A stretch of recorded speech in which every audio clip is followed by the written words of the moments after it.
বক্তব্য শেষ করছি। এখন আপনাদের সামনে আমাদের এই আলোচনা সভার প্রধান অতিথি বাংলাদেশের একমাত্র জনপ্রিয় ব্যক্তিত্ব, বিএনপির মহাসচিব এবং মৌলানা ভাসানীর অন্যতম সৈনিক জনাব মির্জা ফখরুল ইসলাম আলমগীর। জনাব মির্জা ফখরুল ইসলাম আলমগীর। লোকগুলো চাপে না কেন? চাপে না তোরা।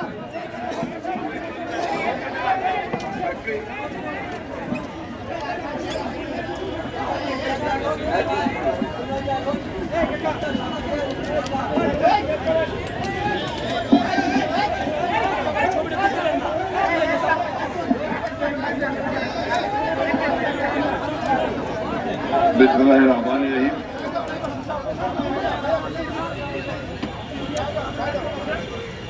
ভাসানী অনুসারী পরিষদ আয়োজিত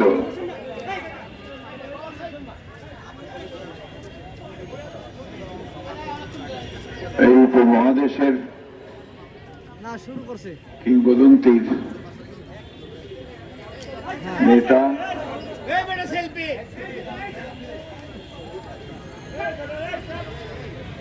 স্বাধীন বাংলাদেশের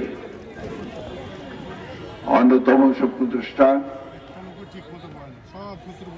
এবং সবচেয়ে যে পরিচয় দিতে আমি ভালোবাসি, সাধারণ খেটে খাওয়া মানুষের নেতা, মজলুম জননেতা মৌলানা আব্দুল হামিদ খান ভাসানীর ৪৮তম মৃত্যুবার্ষিকী উপলক্ষে আয়োজিত এই সভায় সম্মানিত সভাপতি, ভাসানী অনুসারী পরিষদের সভাপতি জনাব রফিকুল ইসলাম বাবলু, মঞ্চে উপস্থিত আছেন মৌলানা আব্দুল হামিদ খান ভাসানীর অনুসারী অনেক বিশিষ্ট নেতৃবৃন্দ এবং ব্যক্তিবর্গ। সকলের নাম বলতে গেলে অনেক সময় লাগবে, তবে আমার খুব পরিচিত কিছু মানুষকে আমি এখন দেখতে পাচ্ছি। একজন প্রফেসর জসিম, যাদেরকে আপনারা খুব কম দেখেন এখানে। আরেকজন হচ্ছে আমাদের শিখা, পুরো নাম মনে নেই আমার, বয়স হয়ে গেছে, ডক্টর নাজমা আহমেদ শিখা। এরা কানাডা থেকে এসেছেন এবং বাংলা ভাসানীর এই সবার কথা শুনে তারা আজকে এখানে চলে এসেছেন।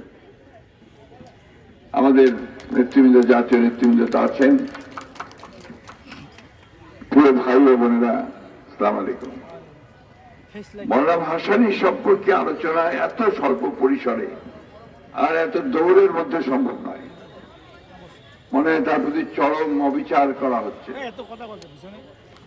আমি এই জন্য অনুরোধ জানাবো যারা আয়োজক, তারা এই ধরনের ঢালাও সভা অনুষ্ঠান আয়োজন না করে অর্থবহ কিছু আলোচনা করলে জাতি উপকৃত হবে, সবাই উপকৃত হবে। কারণ আজকাল বেশিরভাগ মানুষ এই প্রজন্ম তো বাংলা ভাসানীর নাম শুনেছে, কিন্তু তিনি কে ছিলেন তাও বলতে পারবে না। ওই কাজটা বোধহয় করা দরকার। মৌলানা ভাসানীর নাম, তার কাজ, এটাকে আজকের প্রজন্মের কাছে তুলে ধরার জন্য কতগুলো মৌলিক কাজ করা প্রয়োজন। আমি বিশ্বাস করি ভাসানী অনুসারী পরিষদ, তারা এই নামেই তাদের সংগঠন পরিচালনা করছেন। তারা এই বিষয়ে প্রয়োজনীয় উদ্যোগ গ্রহণ করবেন এবং সেখানে সর্বপ্রকার সহযোগিতা আমরা করব। মৌলানা ভাসানী এই উপমহাদেশের ব্রিটিশ বিরোধী সংগ্রাম, লড়াই, পরবর্তীতে পাকিস্তানের বিরুদ্ধে সংগ্রাম, লড়াই এবং বাংলাদেশের স্বাধীনতা পরবর্তীকালে সত্যিকার অর্থে একটি গণতান্ত্রিক মানবিক একটি রাষ্ট্র গঠনের লড়াই সংগ্রাম করে গেছেন আমৃত্যু। মৌলানা ভাসানী ছিলেন সম্ভবত এই মহাদেশে সেই ধরনের একমাত্র নেতা যিনি কখনো সংগ্রামে জয়ী হয়ে বিপ্লবী কখনো ক্ষমতায় যাননি। তার নেতৃত্বেই প্রথম পাকিস্তানের বিরুদ্ধে, সরকারের বিরুদ্ধে নির্বাচনে লড়াই করে, যুক্তফ্রন্টের মধ্যে লড়াই করে যুক্তফ্রন্ট ক্ষমতায় গেছে, তিনি ক্ষমতায় যাননি। একইভাবে সার্বক্ষণিকভাবে তিনি কিন্তু সেই কাজটি করেছেন। আমি মৌলানা ভাসানী সম্পর্কে এই জন্য আজকে একটু দুটো কথা লোভ সম্পন্ন করতে পারছি না, যে মানুষটা সম্পর্কে আরো বেশি করে জোরে জোরে কথা বলা দরকার। এই ধরনের নেতা আজকে বিরল। আমাদের অনেক কথা আছে, স্মৃতি আছে, সেগুলো আজকে সময় নেই। তিনি যেখানে বাস করতেন, আপনারা যদি কখনো সেখানে যান, সন্তোষে সেই কুড়ে ঘরে একটা সাধারণ চৌকি বলি আমরা, সেই চৌকির মধ্যে, কাঠের চৌকির মধ্যে তিনি বিশ্রাম নিতেন, শুয়ে থাকতেন। মাদুরের উপরে তার সামনে সব তার নেতা কর্মীরা বসত। এই লোকটিকে আমরা সঠিকভাবে, এই জাতি, এই দেশ আমরা মূল্যায়ন করতে পারিনি। তাই আমি অনুরোধ করব, তার যারা অনুসারী আছি আমরা, আসুন আমরা সবাই সমবেত প্রচেষ্টার মাধ্যমে তাকে নতুন প্রজন্মের সামনে আরো বেশি করে তুলে ধরি। একটা বিশাল সংগ্রাম, একটা অভাবনীয় একটা ছাত্র জনতার অভ্যুত্থানের মধ্য দিয়ে বাংলাদেশের মানুষ আমরা এখন একটু দম খুলে নিঃশ্বাস নিচ্ছি। এই শহীদ মিনারে দাঁড়িয়ে কথা বলবো, কিছুদিন আগেও তা কল্পনা করিনি। কারণ ফ্যাসিস্টরা তাদের সেই, এখন বোধহয় তাদেরকে নিষিদ্ধ করা হয়েছে, ছাত্রলীগেরা, তারা এই জায়গাগুলোকে আমাদের জন্য নিষিদ্ধ করে দিয়েছে। এমনকি যারা স্বাধীনতা যুদ্ধ করে লড়াই করেছে, তারাও এখানে শেষ নিঃশ্বাস ত্যাগ করার পর সম্মানটুকু পেতে পারেননি।